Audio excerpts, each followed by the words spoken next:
welcome to week 6 of the Healthy Happy Gut program.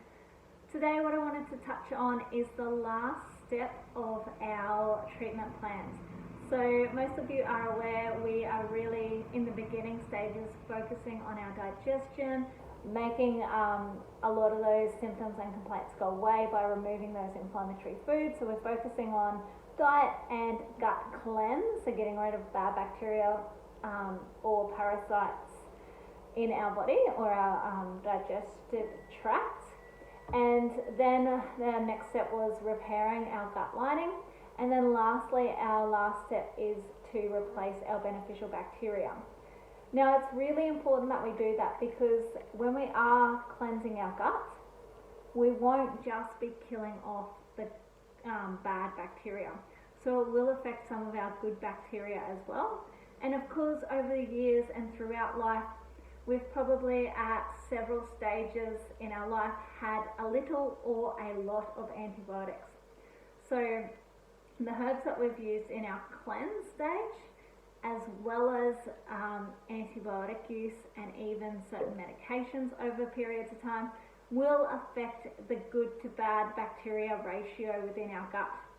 So then what we want to do is make sure that we do have the good bacteria. Now that we've gotten rid of the excess bad bacteria, we want to fill our gut with the good bacteria so that we have that ideal ratio of 85 to 15% good to bad bacteria in our gut.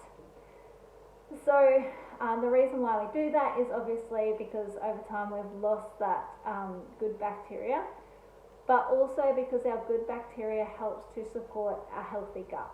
So it helps to regulate our normal healthy bowel movements.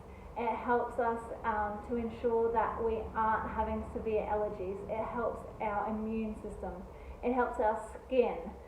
There's so many important reasons why we need beneficial bacteria in our gut. So it's really important that our last step of this treatment plan is to replace that beneficial bacteria. Now, it is up to each individual as to how you might do this. If you preferred to get it through diet, now obviously you wouldn't do this if you had any taste compliancy issues.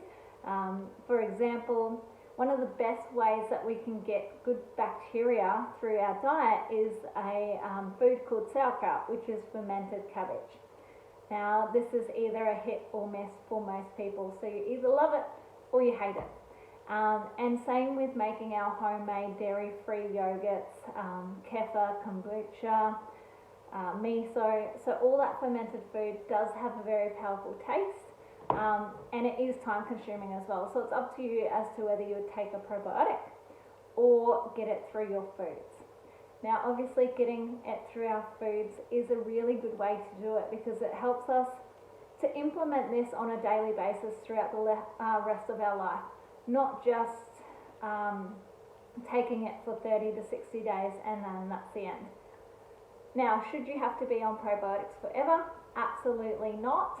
Once you have that good to bad ratio in a good balance, and you can do testing for that if you wanted to, or go by how you feel and how your symptoms are, you do not have to take probiotics forever.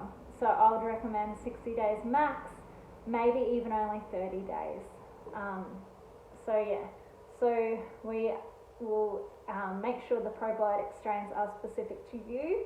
So if you are still having any issues with anything, we can really look at specific strains of probiotics and which one would be ideal for you. For example, if you're prone to eczema in the past, there are probiotic strains that have been researched and studied that are shown to really help in eczema management. Another one is if you were prone to diarrhea, then you'd want to take a probiotic that helps with that.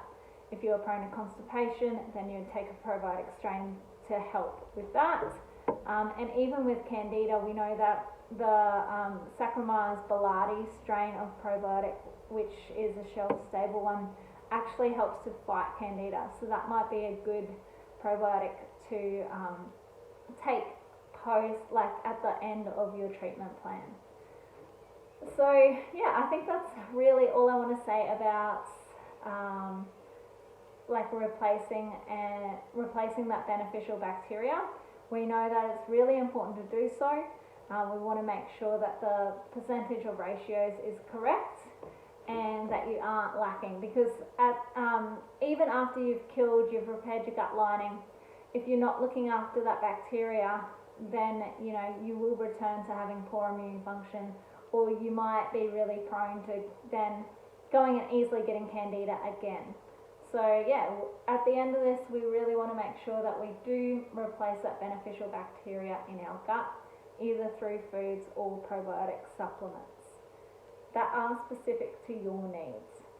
If you have any questions about probiotics, please let me know. If you do experience any adverse reactions or any concerns when you do have a probiotic, then this is a sign that you haven't been selected the right probiotic for you, or that you may need further gut work before you go supplementing with probiotics.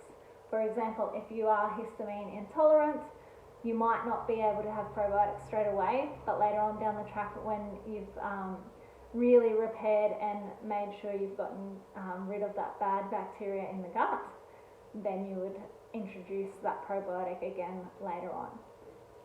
So yeah, I think that is all on probiotics and replacing beneficial bacteria.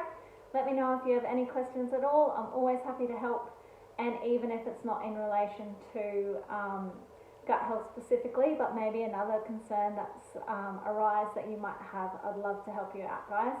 So yeah, keep me posted and have a great week, and I'll talk to you again next week. Bye.